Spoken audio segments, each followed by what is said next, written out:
Ассаламалейкум, мұқтаж жанын қараусыз қалдырмайтын қазақ елі.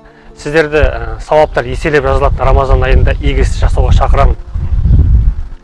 Руқия Шамшариевна қызым, мен 2007 жылдан бері осы аурумен, туберкулез аурумен, бір өкпе жарамсыздығына байланысты жағаласып, осы аурумен жағаласып келе жатырмын.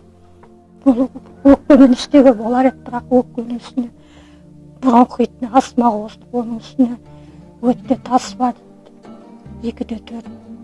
Соған мен демім қысып қалады. Құттай жүрсем тек демім қысылады.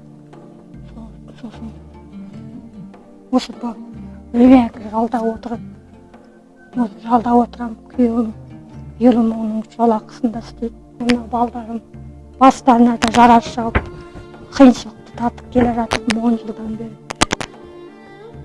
Баспанада сірә жоқ.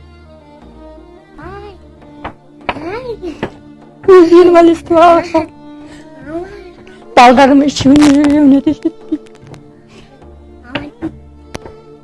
Қазақ ел көмегін сіздерден қол ұшын беруіңізді сұраймын.